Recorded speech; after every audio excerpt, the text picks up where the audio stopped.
자, 이번 이야기는 시청자 아코님이 또 오랜만에 찾아와 주셨습니다. 아코님, 빠르게 만나볼게요. 안녕하세요. 아코님, 네, 반갑습니다. 오랜만에 뵙습니다. 보고 싶었는지요? 아유, 너무 오랜만이죠. 원래 매주 나오셨어야 되는 분인데 이제 또 아이 출산과 함께 뜨문뜨문 와주시기는 하지만 그래도 항상 언제 오시나 궁금해하시는 또 팬분들도 많이 계십니다. 아유, 항상 찾아주시고 기다려주신 분들에게 감사드립니다. 네, 아유, 감사합니다. 자, 오늘 아코님께서 이렇게 또 찾아와 주셨는데 오늘 해주실 이야기의 주제가 있을까요? 오늘 사연은요, 좀 아껴둔 이야기고 무겁고 슬픈 이야기를 좀 장난기 하나 싹 빼고 네. 들고 와봤습니다. 요 근래 너무 장난기가 많은 사연이 많았죠. 죄송합니다. 아코님의 이야기는 장난기가 있는 사연도 있지만 너무 열이 받는 사연도 있고 너무 또 슬픈 사연도 있었는데 오늘 어떤 이야기일지는 같이 한번 들어보도록 하겠습니다. 렛츠가! 기리십니다. 아코죠.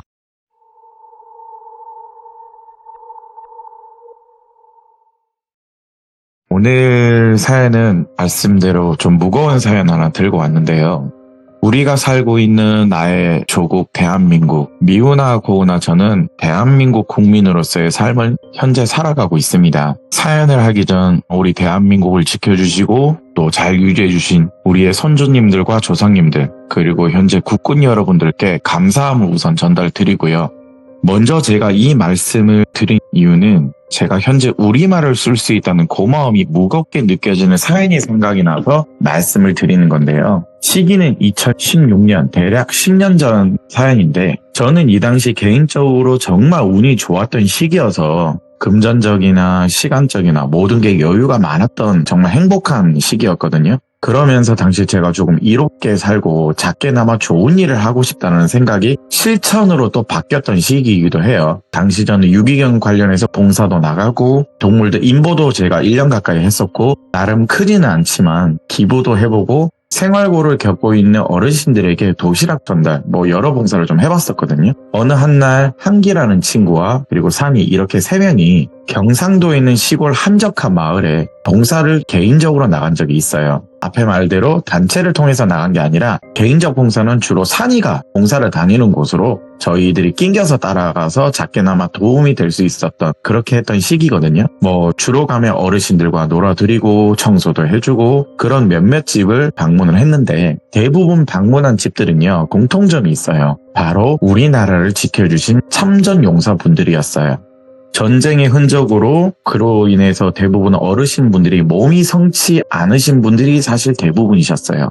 그 모습을 봤을 때는요 정말 숙연해지고 이분들이 이 나라를 지켜주셔서 민주주의 국가에서 정말 잘 살 수 있구나. 내가 이렇게 여유있게 누군가를 도움을 줄 수 있는 발판을 이분들이 마련해 주셨구나. 내가 비록 봉사를 하고 있지만 이분들이 지켜준 나라에서 감사를 내가 표하고 있는 건 보니까 내가 오히려 이분들에게 은혜에 보답을 해야 되겠다. 이게 마음이 사실 더 컸어요. 저희 외할아버지도 전쟁 참전 용사시거든요. 네. 그걸 저도 잊고 살고 있었는데 이런 이야기를 하면서 그날만큼은 웃음기 하나 없이 한기라는 친구와 산이 이 이야기를 주거니 받거니 하면서 전쟁 관련 역사 이야기도 여기 여러 할아버지 분들과 당시 생생한 사건들을 들을 수 있어서 저는 뿌듯하고 기분이 좋았거든요. 그리고 드디어 마지막 할아버지 방문집이 있었어요. 여기는 가기 전에 산이가 잠시만 얘들아 마트에 가자더니 고기 종류와 여러 쌈채소를 같이 사서 우리도 여기서 같이 저녁 먹고 가자, 마당에서 고기 구워 먹자 그러더라고요. 농협 근처에 들려서 현금도 50만 원을 빼고 좀 더 깊은 시골 마을로 들어가야 된다. 그렇게 차를 저희가 운전을 해서 어떤 할아버지 집 마지막 방문을 했거든요. 도착한 곳에는 한옥집, 좀 한옥집 치고는요 굉장히 오래된 형태의 먼지도 많고 거미줄도 틈틈이 많은 곳. 정말 누가 봐도 열악하다. 이분도 그럼 참전 용사실 텐데 정말 열악하다. 어떻게 여기서 혼자 할아버지 사시는 거냐고 제가 산이한테 말을 하니까 그렇지, 여기 할머님은 오래전에 돌아가셔서 할아버지 혼자 지금 현재 사신다. 나이가 정말 많으시다. 농사도 하시고 아직도 근데 정정하시다. 이들 흔히들 만해서 내가 이런 얘기 한 적 있지. 어디 가서 기세다고 어쩌고 저쩌고 자랑질하는 거 그런 짓 하지 말라고. 그건 그냥 지 입으로 지가 자존감 떨어지니까 하는 소리라고. 기센 사람들은 지 입으로 절대 기가 세서 어쩌고 저쩌고 그딴 말 안 한다고. 믿거나 말거나 신님들이나 또 다른 존재인 그런 귀신들이 그걸 기센 사람이 아니다 판단을 하는 거지. 어디 감히 인간이 그걸 막 그렇게 얘기를 하냐. 그 말도 안 된다. 그거는 알고 있을 거다. 이 할아버지 내가 너한테는 여러 번 얘기했는데 내가 제일 존경하는 어르신분 중에 한 분이다. 저한테 딱 그러길래 일전에 제가 이분에 대해서 들은 적이 있어요. 돌변이 엄청나게. 흔히 말하면 뭐 현대판 위인이라고 저는 말할 정도로 정말 위인으로 산인을 좀 모시고 있는 분이라고 생각하시면 돼요. 드디어 그분한테 가는 거냐. 네가 기가 세다고 하면 정말 이런 분이라고 하던 그 할아버지 그분이시라고. 자, 여기 당시에 지금 현재 가고 있는 봉사 장소 그리고 산이한테 이분에 대해서 지금 여러분들께 말씀드리고 있지만 이분의 이야기를 본격적으로 이야기를 해드리자면 오늘 주인공이 할아버지 6.25 전쟁 때 역시나 나라를 지키기 위해서 10대의 나이에 학도병이라고 해야 되겠죠? 고등학생 신분으로 군대를 가셨대요. 전쟁이 결국엔 살생이잖아요, 돌빈이. 나라를 지키기 위해서 어쩔 수 없는 동족 간의 살생. 자기 손과 팔에 피비린내가 나는 그런 안타까운 냄새에 그 자기 손에 뭔가 피비린내가 진동한다 이럴 정도로 상처와 환경이 너무 안타까웠대요. 전쟁이 끝나고 나서도. 동족끼리 정말 살생을 어찌됐건 내가 저질렀다는 거에 대한 괴로움이 너무 좀 마음이 아팠대요. 그러면서 고향에 돌아와서 한적한 시골이죠. 여기는 그때는 사람이 좀 많았다는데 그날의 상처가 3년간의 상처가 너무 심했던지 칩거 생활을 좀 하셨대요. 집에서. 그러다가 좀 정신 차려야지 부모님들이나 뭐 가족분들이 얘기를 할 거 아니에요. 어느 순간 사회생활을 좀 해봐야 되겠다. 거기에서 배우자셨던 그 당시 할머님을 우연히 서로 만나게 됐대요. 거기서 우연히 만나면서 사랑을 결실이라고 해야 되겠죠? 서로의 마음을 확인하고 결실을 맺으셨다는데 여기서부터 좀 본론이라면 이 할머님은 어떤 지역의 용화 무당집 딸이라는 오명이 있으셨대요. 언젠가는 네가 신을 모셔야 한다는 집안 어른들의 말에 괴로움과 스트레스에 이 할머님은 그 당시에는 어린 처녀겠죠. 할머님도 고향을 야반도주하듯이 도망갔대요. 나 그런 거 싫다고. 이렇게 도망 나와서 정착한 게 지금 현재 삼정사 할아버지가 사시는 마을로 오신 거거든요. 둘이 뭐 약간의 서로 다른 사연이지만 이 마음을 서로 주고받다 보니까 연을 맺으신 것 같긴 하더라고요.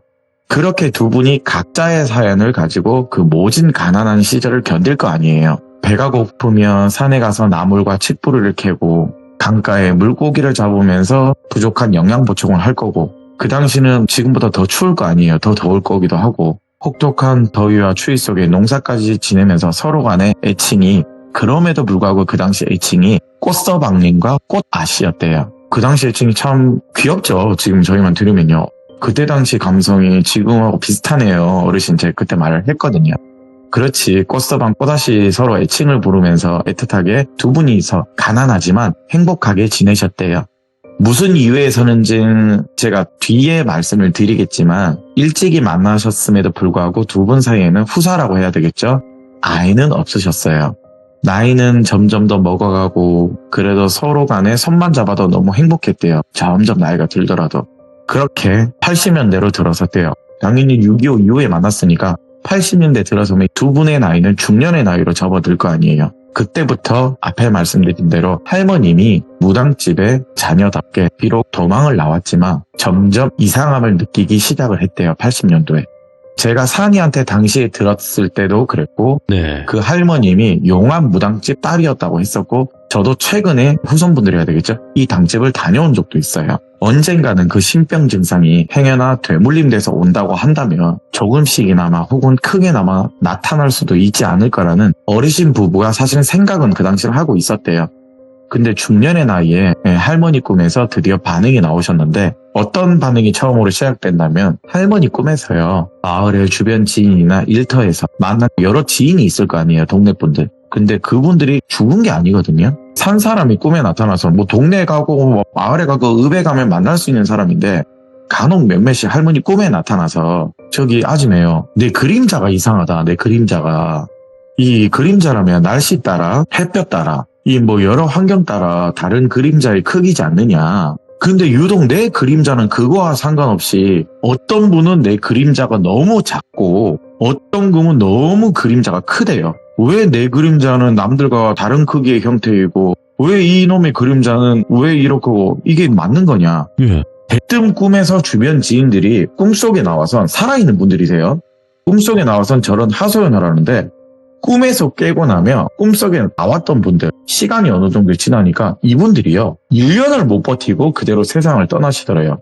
물론 그 중에는 나이 있으신 분들도 있으셨고, 갈 때 되신 어르신들이라고 해야 되겠죠. 그냥 우연이겠지, 아니면 사고겠지, 여러 문제가 있었겠지 했는데, 유독 작은 그림자로 보이는 지인들, 이분들은요, 몇 달도 버티지 못하고 사고로 가시거나 그랬대요.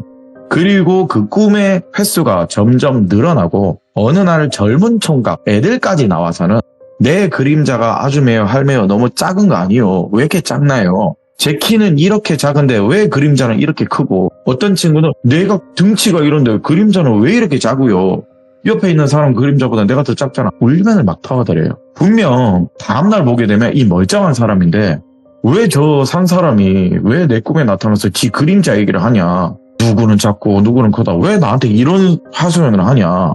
할머니가 너무 무섭고 이제는 조금 머리가 아프니까 그때는 애칭으로 꽃서방 할멈, 꽃서방, 서방님께 얘기를 몰아서 했대요. 이때까지 있었던 예. 일을. 그럼 할아버지께서 정 그러면 꿈속에 나오는 그 친구들을 직접 보고 한번 이야기를 해보소. 어디 아픈 사연이 있는 거면 우리가 도움이 될 수도 있지 않느냐. 어떻게 보면 산 사람 살릴 수 있지 않느냐. 자꾸 1년 안에 가는 거면. 얼마 전에 뭐 건너마을 땡땡전자 일하는 청년 꿈에 나왔다며. 누가 봐도 그 땡땡전자 다니는 총각은 건강한 체격에 절대 아프지 않은 외모의 모습이니까 우리 가서 한번 이야기라도 해보자. 그림자를 보니까 당시 할머니 눈에는요, 땡땡전자 총각의 그림자는 엄청나게 컸대요.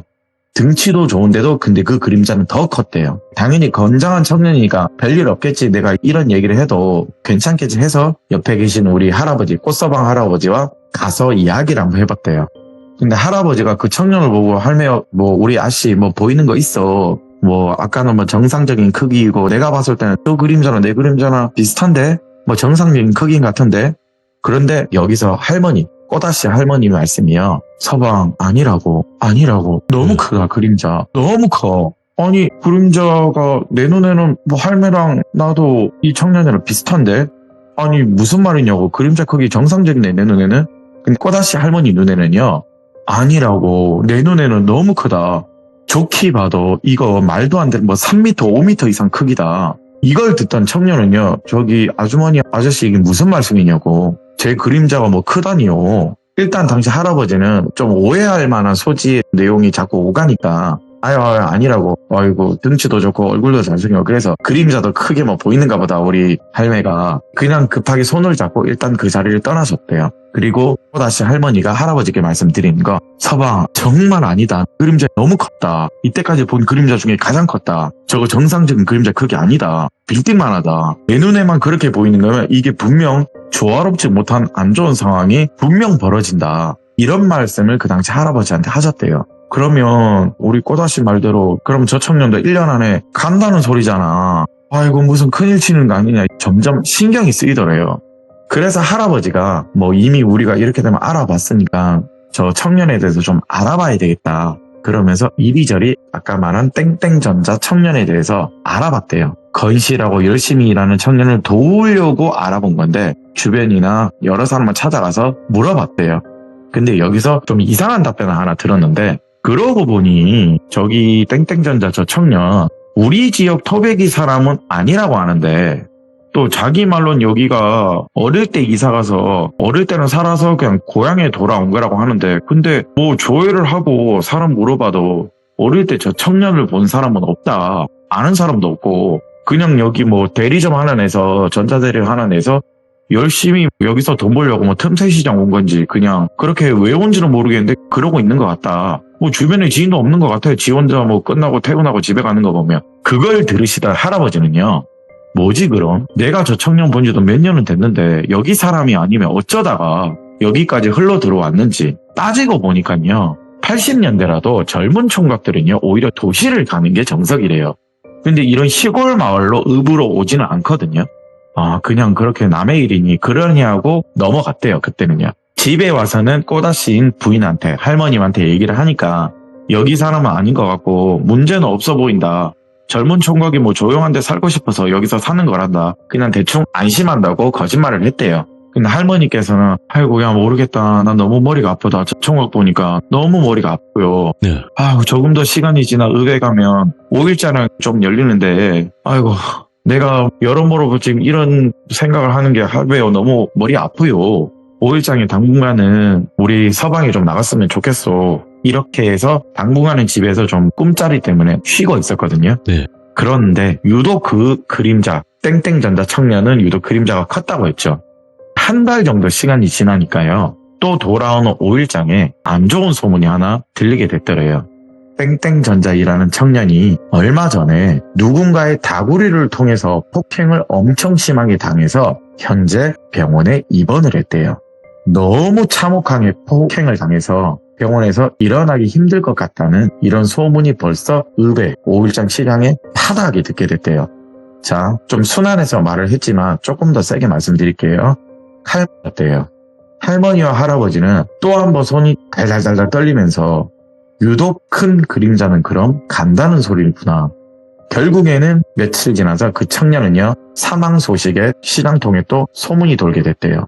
이게 그냥 절대적으로 이제 일반적이지 않아요. 예. 당시 할아버지께서 걱정하는 우리 꼬다씨, 우리 와이프 힘들면 오랜 기간 못 본 친정의 어머님이나 가족분들 한번 찾아가 보는 거 어떠냐. 연을 끊다시피 했지만은 우리 꼬다씨가 너무 괴로워하는 거 내가 보기가 너무 힘들다. 예. 내가 사랑하는 사람이 이렇게 이러는 거 너무 보기 안 좋다. 그래서 자기는 그래도 수십 년간 도망 나왔으니까 친정 못 간다. 내가 대신 다녀와도 되냐. 이렇게 할머니 괴로워하는 거 방책이라도 있을 것 같다. 거기 가면. 장인어른 장모님도 내가 가겠다. 이래서 할아버지가 용암 당집으로 내려온 법당으로 내려오는 그 무속집안으로 내려오는 그 처갓댁으로 갔대요. 지역 자체가요. 여기는 시골 마을이고 읍이지만 여기 지역은 큰 도시예요. 그냥 바로 얘기를 할게요. 부산이에요. 정반대로 떨어진 큰 도시. 처갓집을 도착을 하게 됐는데 일단 내가 도망 나온 집이라서 할머님이 주소는 당연히 알고 있대요. 할아버지는 그 적힌 주소대로 처갓집을 방문을 했는데 여기를 가니까요. 큰 기와집에 마당 딸린 법당도 함께 있는 으리으리한 집이래요. 참고로 여기는 아직도 부산의 당집으로 유명한 그 거리에 그 집이 있습니다, 여러분들. 그 포스에 집만 보고 80년대인데 와 이런 집이야? 그게 기가 팍 죽어서 그냥 들어갔대요. 그런데 어떤 노파로 보이는 할머님이 이 꽃서방 할아버지를 보시면서 하시는 말이 그 안은 잘 지내고 있는가? 언젠가는 한 번은 오겠나 싶었네. 이 숙자 서방 맞지? 이러시는 거예요. 예 어르신 우리 와이프 우리 처 이름을 어떻게 하셨냐? 아 혹시 장모님이시냐? 맞다. 아 그러시네. 안녕하세요. 숙자의 제 처 저랑 잘 살고 있습니다. 이렇게 일단 안부를 물으셨는데 근데 여기서 놀란 거 제가 숙자 신랑인 거 어떻게 아셨냐고 장모님 이렇게 물어보니까 그 당시 당집이라고 말씀드렸잖아요. 옆에 집도 있지만 사람들이 많이 들락날락 거리고 있었대요. 사람도 많고 집도 너무 큰데 어떻게 내가 바로 사위인 거 알았냐. 그래도 내 딸인데 아무리 도망가고 집을 떠났다 해도 내가 못 찾을 것 같냐. 네. 그냥 자기 발로 언젠간 다시 들어오겠지 하고 기다린 것 뿐이다. 그리고 자네도 예전에 비해 많이 늙었구만. 이렇게 얼굴을 직접적으로 보기는 처음이라고. 근데 이 말을 들었을 때 그러면 더 나랑 살고 있는 거 우리가 어딘지 알고 있었다는 거거든요. 그런데 거기서 놀랐던 게 장모님이죠. 네. 장모님이 이 꽃서방 할아버지 얼굴을 보면서 하시는 말씀이 자네 나라 지킨다고 살생을 많이 했구만. 괜찮다 자네. 괴로워하지 말거라. 넌 네가 할 일을 다 한 거고 네 덕에 우리가 편히 사는 거다. 넌 살았지만은 너의 친구 동지는 숱하게 죽어나갔을 거라고. 적이지만 저쪽 애들도 마찬가지일 거라고. 우리 막내딸 숙자가 너 같은 인을 만나서 너 같은 애를 만나서 그런가 참으로 중년의 나이에 늦게 신님이 가신 것 같구만. 나도 많이 늙었지. 그런데 좀 늦게 간 거라고. 이제 보이고 느낄 거라고. 그래도 어미랑 지 오라방들 여기 살고 있는데 수십 년 동안 안 보고 싶었던가. 직접 와야지 이 망할. 자네가 대신 오는 데는 숙자가 분명 아프거나 점점 귀 현상이 나온다는 거 아니겠는가. 이 말을 할머님이 하시는데 너무 놀라셨대요. 할아버지도. 아이고 보지도 않으셨는데 저만 보고 어떻게 그래 잘하시냐. 맞으시다고. 장모님 따님인 숙자가 그림자 이야기와 꿈 얘기를 그렇게 하더라. 있었던 일을 다 들려드렸대요. 할머님이 근데 거기서 털썩 주저앉으시면서 아이고야, 하필 어둠신이 가셨구만. 강신모 중에서 하필 어둠이신이 흑신이 거기로 가셨구만. 아이고, 큰일 났네. 아이고, 우리 딸 오야노. 그림자가 유독 긴 것은 인과응보, 사필귀정, 그런 인기다. 저지른 거에 대한 천벌은 무조건 받는 놈들, 그림자가 유독 긴 놈들 특징이다. 숙자는 그걸 본 거다. 그 보나 분명 죽었을 기라고. 예, 맞다고. 짧은 그림자들은 자기 명줄이 다해서 자기 명줄을 어떻게 다해서 가기보단 여러 환경적 요인이 크게 작용이 돼서 떠나는 거래요. 예를 들면 교통사고로 얘기를 할게요. 큰 그림자는 사필귀정 인과응보로 천벌을 받는 거고, 짧은 그림자는 자기 명줄이 다해서 가기보다 환경적 요인으로 가는 사람이다. 숙자한테 우리 강신모께서 아이고, 큰일 났다. 꿈에 나온다면 분명 이 세상하고 등질 사람들만 분명 나올 기다. 숙자가 더 많이 괴로울 기다, 서방아. 죽은 자가 꿈에 나와도 사실 우리 사람들이 힘이 드는데, 죽을 자들이 지 꿈에 나오는 거면 얼마나 더 힘들겠냐. 더 힘들 기다. 죽을 건데 저 사람을 보려면 아이고 망할, 부모로서 내가 해줄 수 있는 게 없다. 흑신은 내가 아무것도 해줄 수가 없다. 되물림을 나도 주고 싶은 게 아니다. 우리가 그런 집이다, 대대손손. 이런 걸 팔자려니 하고 그것한테는 부담이겠지만 그래도 부라도 누리라고 좋은 집에 좋은 음식 여러 요행을 해주려고 한 건데, 그게 싫다고 그냥 집을 나가버렸다. 이 말을 딱 하는데 할아버지가 너무 놀래더래요. 그리고 자네 내가 사주도 잘 보는데 자네 우리 딸하고 사주하고 궁합이 전혀 맞질 않는데 그런 관상의 형태다. 그런데 내가 직접적으로 얼굴을 보니까 얼굴적으로는 여전히 맞지 않는 관상은 맞다. 그런데 자네 천망지로 인증승천기가 있다, 이러는 거예요. 저도 이때는 또 물어봤습니다. 기억이 좀 가물가물해서. 자네는 천망지로 인증승천? 그런 기가 있어. 세습을 통하는 강신 집안에서는 절대 살생을 하는 인간을 만나면 절대 안 된다. 우리는 쉽게 말해서 이 집안은요, 인간적 살생을 한 사람하고는 절대 만나면 안 된대요. 물론 지금도 마찬가지겠죠. 근데 전쟁이잖아요. 그런데 자네는 천망지로 인증승천의 기가 오히려 자네를 지켜주고 있다. 이 뜻을요, 당연히 저는 모르니까 검색을 했거든요. 이 뜻이 하늘의 선택이 되어 나쁜 일이 생기더라도 피하는 걸 천망지로 인증승천의 기라고 하더라고요. 천벌마저도 이 사람을 피한다는 그런 기를 가진 분이래요. 그걸 천망지로 인증승천이래요. 네, 저는 좀 놀랬거든요. 그런 게 기센 사람이라고 하는 거구나. 그걸 우리 숙자가 우리 사위 자네 덕에 되레 지킴을 받고 있었던 거구만. 중년의 나이에 보통 내림이 가지 않는다, 신들이 가지 않는다. 근데 이 흑신이 상당히 우리 딸이 중년의 나이면도 지금 온 거면 자네 덕에 아마 늦게 온 것 같다. 벌써 몇몇 지 오라비는 왔는데 우리 딸은 지금 오다니. 자네도 들었을 거다고, 지금 여기가 어딘지, 우리 집안이 어떤 집안인지. 이런 집안을 세습 무당 집안이라고 하더라고요. 세습 집안에서 이걸 운명으로 받고 살고 있는데, 그 중에 피한다고 될 게 아닌 게, 세습 집안에 강신이 나타나면 그건 선택이 될 수밖에 없대요. 보통 세습 무당과 강신 무당이 저도 있다고 들었거든요. 근데 여기는 둘 다 포함이에요. 그만큼 대대손손 내려왔다는 거겠죠? 오늘 처음 본 사위한테는 참 할 말이 없구만. 그저 미안하다 말뿐이 못하겠다. 그리고 우리 딸 지켜줘서 너무 고맙다고. 앞으로 더 힘들 거라고, 우리 딸이. 그리고 더 괴로울 거라고. 그러시면서 잠시 기다리라면서 방에 들어가셔서 엄청나게 많은 폐물을, 그리고 또 현금을 가지고 오셨대요, 당시. 그러면서 통장도 하나 주시는데, 이거를 우리 꽃할아버지한테 전화 주면서 이거 숙자목이라고, 언젠간 딸이 오면 주려고 했던 거라고. 이제 자네가 우리 딸 서방이니까 이 돈을 가지고 자네들이 사치를 하든 버리든 알아서 하라고. 그리고 돈이 모자라거든. 나중에 더 돈이 필요하거든. 언제든지 여기에 찾아오라고. 행여나 숙자가 자네보다 먼저 죽거든. 자네는 슬퍼하지 말라고. 충분히 자네 덕에 숙자는 행복하게 살고 갈 거라고. 그리고 숙자한테 전해줄라. 계속 거부하면 명줄이 더 짧아진다고. 알아서 잘 처신하라고. 그리고 자네는 반드시 숙자 곁을 3일 이상 벗어나지 말고 같이 있어주라고. 그러면서 그 많은 폐물과 돈, 통장을 주면서 조언을 해주시면서 보내셨어요. 이 많은 돈과 폐물을요, 어떨결에 이 할아버지는 장모님한테 받으셨잖아요. 이 모든 이야기를 집에 와서 처인 꼬다시 할머님께 전달을 해주면서 말을 했어요. 장모님이 이런 이야기를 하셔서 이걸 주시더라. 그런데 눈물을 흘리시면서 할머니 말씀이, 내가 운명을 거스릴 수 없는 상황인데 결국에 지금 늦게서만 오게 된 거라면 나는 결국 이 길을 가야 되는 거 아니냐 서방. 또 한 번 한탄을 하셨대요. 그러면서 할아버지가 그 당시 저희한테 또 얘기해 준 게 그때 할머니가 너무 많이 오셔서 꼭 안아주시면서 나는 자네 없으면 못 사네. 근데 할머님도 그걸 말없이 안아주면서 말하는 거에 너무 감동을 받으셨는지 서방 덕에 내가 당장 내일 죽어서도 행복할 것 같다고. 내가 이 무섭기를 걷지 않더라도 할배 이해해달라고. 이 말에 서로가 있으면 된다. 나는 아시마 있으면 되고 나는 서방만 있으면 된다. 자, 참고로 이 당시 이 두 분은 중년의 나이입니다. 뭐 닭살일 수도 있겠지만 너무 저는 보기 좋더라고요. 근데 저는 이 듣는 내내 제 친구들과 산이도 눈물을 그때 좀 흘렸거든요. 뭔가 이게 너무 슬픈 거예요, 그냥.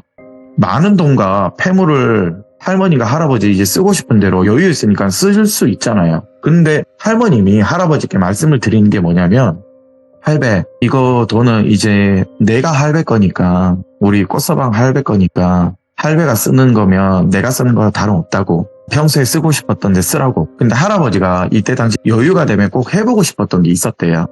할아버지 참고로 참전 용사십니다, 여러분들. 네, 할아버지가 나라를 위해 몸 바치신 당시 청년들, 이제는 노인분들이지만 있을 거 아니에요, 지인분들이. 제대로 된 국가의 대접을 잘 못 받고 있는 게 너무 안타까워하셔서 그때부터 할아버지는 이 많은 돈과 폐물을 현금화해서 나라를 위해서 싸우신 분들을 위해서 봉사를 할머니하고 나가셨대요. 뭐 쉽게 말해서 당시 무료 급식, 우유, 빵 이런 걸 그 동네 기타 뭐 이웃 지역에 나가서 나눠주시곤 하셨대요. 참 좋은 분들이죠. 그 돈이 정말 들었을 때 어마무시했거든요. 그렇게 또 근 10년의 세월이 지나고 나이에는 뭐 장사가 없죠, 돌비님. 두 분 다 이제 점점 쇠약해지시고 할머니 꿈속에는요 점점 그 그림자 관련해서 사람들이 더 늘어나기 시작했대요. 그러면서 할머니는 괴로움 나머지 잠도 제대로 못 주무시고 죽어가는 사람들 혹은 명을 다해가는 사람들의 모습을 바라볼 수밖에 없죠. 그건 비방이 없다고 하더라고요. 예. 그냥 지켜만 보셨다고 하는데 자신도 신병을 거스리는데 누군가를 지킨다, 도와준다 당연히 말도 안 되는 일이죠. 결국에 할머님은요 그대로 몸이 많이 지치셨고 할아버지와 행복한 생활이셨지만 가난한 세월과 봉사의 세월을 지내시다가 먼저 돌아가셨어요. 그리고 저희는 할아버지와 옆에서 말동무 해드리고 집안 청소하면서 이 얘기를 또 다 들었거든요. 저는 마당이랑 개들과 놀아주고 할아버지하고 고기를 구우면서 또 할아버지가 추가적으로 얘기를 주신 게 있었는데 산이가 오늘 온 이유가 있더라고요. 여기에 저희를 데리고 온 이유가. 할머님이 그때 당시 얼마 전 제사셨어요. 결국에 지치신 할머님은요. 할아버지와 참 행복하셨지만 기나긴 세월 쇠약해진 몸을 견디지 못하고 꿈속에 나온 그 흑신에 결국에 신을 받지는 않으셨어요. 결국에 먼저 돌아가셨거든요. 이 이야기를 앞에 저는 들었지만 제 친구 한기는 그날 처음 들었거든요. 그리고 저희는 할아버지와 말동무 해드리면서 많은 이야기를 추가적으로 또 나눴거든요. 이야기하는 건 할머님이 얼마 전 제사셨다. 할아버지가 적적하실까봐 재미없는 나보단 니들이 같이 오면 좋을 것 같아서 너희들 데리고 온 거다. 할아버지는 또 할머님 이야기를 하니까 그 나이가 많으심에도 불구하고 눈물을 흘리시더라고요. 보고 싶다고. 얼른 내가 죽어야지 우리 꼬다씨 만나러 가는데 남들 죽어가는 사람만 꿈속에서 봤는데 그림자 보면서 괴로워했는데 아직도 저 위에서 그럴 수도 있지 않느냐. 내가 얼른 죽어서 우리 꼬다씨 안아줘야 되지 않냐. 한탄을 하시더라고요. 그리고 저한테 감동적인 또 조언을 해주신 이야기가 있는데 나는 나라를 위해서 싸우고 지킨 적이 있다. 니들도 알다시피. 근데 나를 지켜준 건 우리 부모님도 우리 형제도 아니었다. 바로 우리 죽은 꼬다씨 할멈이었다. 내가 인생 포기하려고 했었던 적이 있다. 전쟁에 나와서 나는 수많은 공을 세웠지만 집에 와서 너무 동족끼리 일해도 되나 현타가 뭐 오지게 왔다고 해야 되겠죠. 그런 인생 나락으로 갈 뻔한 건 할매가 우리 꼬다씨가 방구석에서 나를 인도해준 사람이다. 내 처가 스승이자 최고의 보물이다. 처갓집에서 그 당시 받은 엄청난 돈과 폐물들, 통장들. 내가 이걸 집에 들고 오면서 어떤 생각을 한지 아냐. 그 모진 세월을 우리 꼬다씨랑 가난하게 살았는데 이 돈이면 죽을 때까지 후사를 누리고 편하게 살겠지. 순간적인 야망과 욕심에 집에 오는 길에 엄청난 고민을 했대요. 하지만 나라를 지켰지만 나라가 해준 건 자기한테도 그렇고 자기 동무들한테도 그렇고 너무나 그 당시 얄팍한 지원이었대요. 살아있는 동료들과 1년에 한 번씩 볼 때마다 나와 같은 가난한 처지에 너무 좀 마음이 아팠대요. 예. 또 그러면서 하나둘 동지들이 생을 마감하잖아요. 언제는 7명이었는데 언제는 6명이 되고 다음에는 5명이 되고 아 이제 나도 고시구나. 세월 앞에는 나도 이제 가겠구나. 그럴 때마다도 먼저 간 꼬다씨 할머니가 너무 생각이 나고 그리고 만날 생각이 행복했대요. 나는 죽음이 곧 행복이지 않을까. 산이 친구들, 우리는 꿈을 항상 꾸지만 우리 당시, 우리 시절에는 말 그대로 꿈이고 실천을 할 수 없었던 시기다. 자네들은 아름다운 꿈을 꾸면서 실천을 할 수 있는 세상에 살고 있지 않느냐. 하늘을 보면 푸른 하늘을 볼 수 있고 큰 바다를 보고 싶으면 갈 수 있지 않았냐. 그때 쉬운 게 아니었다. 그저 젊은 날에 음악이라면 낙엽소리, 바람소리, 그게 라디오였다. 그렇지만 내 할멈 꼬다씨와 너무 행복했다. 작은 나라 대한민국에서 많은 위인들이 이 나라를 지켜줬다. 네. 안타깝지만 30년 이상 잠시나마 일제의 나라를 뺏겼지만은 우리 다시 자립하지 않았냐. 그리고 또 한 번의 아픈 역사, 3년 동안의 또 전쟁, 6.25가 터지지 않았냐. 나는 그때 3년 동안 나라를 지킨 것 뿐이지 우리 조상님들 수천 년에 지킨 거에 비하면 나는 아무것도 아닌 인간이다. 이제 나는 곧 늙어 죽어서 우리 할멈을 만날 날을 기다리고 있는 것 뿐이지만 자네들은 젊지 않느냐. 우리 조상들이 지켜낸 이 땅, 이 나라 잘 다져주길 바란다. 이 작은 나라 절대 무시받지 않는 한국이 되지 않겠냐. 그 말을 듣는데 저는 그때 오해를 했어요. 나라가 뭐 해준 것도 없고 항상 욕하며 불만을 토했던 철없던 제가 좀 한심해 보였어요. 아이고 참 저희도 참 이야기를 들으면서 부끄럽기도 하고 또 여러 가지 생각이 많이 드네요. 아코님. 아유 또 이야기를 하시다 보면 또 그 생각이 날 거고 우리 듣고 계신 시청자분들도 같은 생각일 거라 생각해요. 예. 아 죄송합니다. 아우 충분히 네. 그럴 수 있어요. 그 당시는 뭔가 반성의 자세가 너무 컸던 것 같아요. 네. 그리고 그 이후에 저희 송이사 멤버 친구 네. 로산이랑 매년 한두 번 그 꽃서방 할아버지를 가끔 뵈러 갔었거든요. 갈 때마다 할아버지가 신문이님의 아름다운 노래 혹시 아세요? 뭐 들어보시면 여러분 참 좋은 노래더라고요. 네. 신부님의 아름다운 노래를 듣고 계시는 모습을 저희는 자주 볼 수 있었어요. 네네. 수천 번, 뭐 수만 번 들어도 할아버지 안 질리세요라고 하니까 안 질린대요. 행복한 이 나라에 내가 길게 살고 있는데 왜 안 행복하겠냐. 나 지금 장수하고 있는데 아유 내가 빨리 죽어야지. 난 그게 더 행복하다. 왜냐? 우리 할멈 만날 생각에. 다시 말하지만 자네들아 이 나라 잘 이끌어주게. 이 말을 저희가 갈 때마다 항상 하셨어요. 네. 그리고 오늘 자 기준이요. 할아버지 돌아가신 지가 200일이에요. 최근에 돌아가셨어요. 올 초 아이고. 이 꽃서방 할아버지는 할머님 곁으로 가셨어요. 만나러 네. 가셨는데 작년에 마지막 대화도 생생히 기억을 나는데 선조님, 조상님들 감사합니다. 이게 유언이셨어요. 이 나라 지켜줘서 고맙다고. 예. 저희도 이제 마지막 말씀을 전해드리자면 할아버지 산이와 저희 친구들 돌비 공포 라디오를 통해서 전하고 싶습니다. 네. 고생하셨고 그리고 현재 우리나라를 지키고 있는 국군 여러분들 항상 감사하다고 생각합니다. 맞죠. 예. 네, 오늘 그래서 준비한 사연은 하늘이 벌도 넘어가는 진정한 기센 사람이 누구냐, 그 의미가 뭐냐, 그게 바로 꽃서방 할아버지 사연, 꼬다씨 네. 할머니의 간략한 사연을 오늘 들고 와봤습니다. 아이고, 오늘 아코님께서 우리가 그냥 당장 살기 힘들다고 외면하고 보지 않았던 부분이 분명히 있었을 거예요. 분명히 있었을 거라고 생각을 하고, 그리고 저희 할아버님 또한 지금은 현재 살아계시고 잘 계시고 있지만 그 할아버지 또한 참전용사시거든요. 근데 네. 그때 당시 시절의 분들은 대부분 그러실 수밖에 없었던 상황이잖아요. 이걸 누가 뭐 지원해서 간다기보다는 그때는 그 나라를 지켜야 되니까. 그렇죠. 네, 그럴 수밖에 없는 상황이었고 참으로 지금 생각해도 안타까운 역사인데 오늘 아코님 덕에 또 더 여러 가지 생각을 해볼 수 있는 그런 사연이 아니었나 싶고요. 오늘 이런 이야기를 저희에게 들려주신 아코님에게도 다시 한번 너무너무 감사하다고 전해드리고 싶습니다. 감사합니다, 아코님. 감사합니다. 네, 항상 건강하시고요. 또 다른 사연으로 찾아와 주세요. 네. 감사합니다. 수고하셨습니다. 네.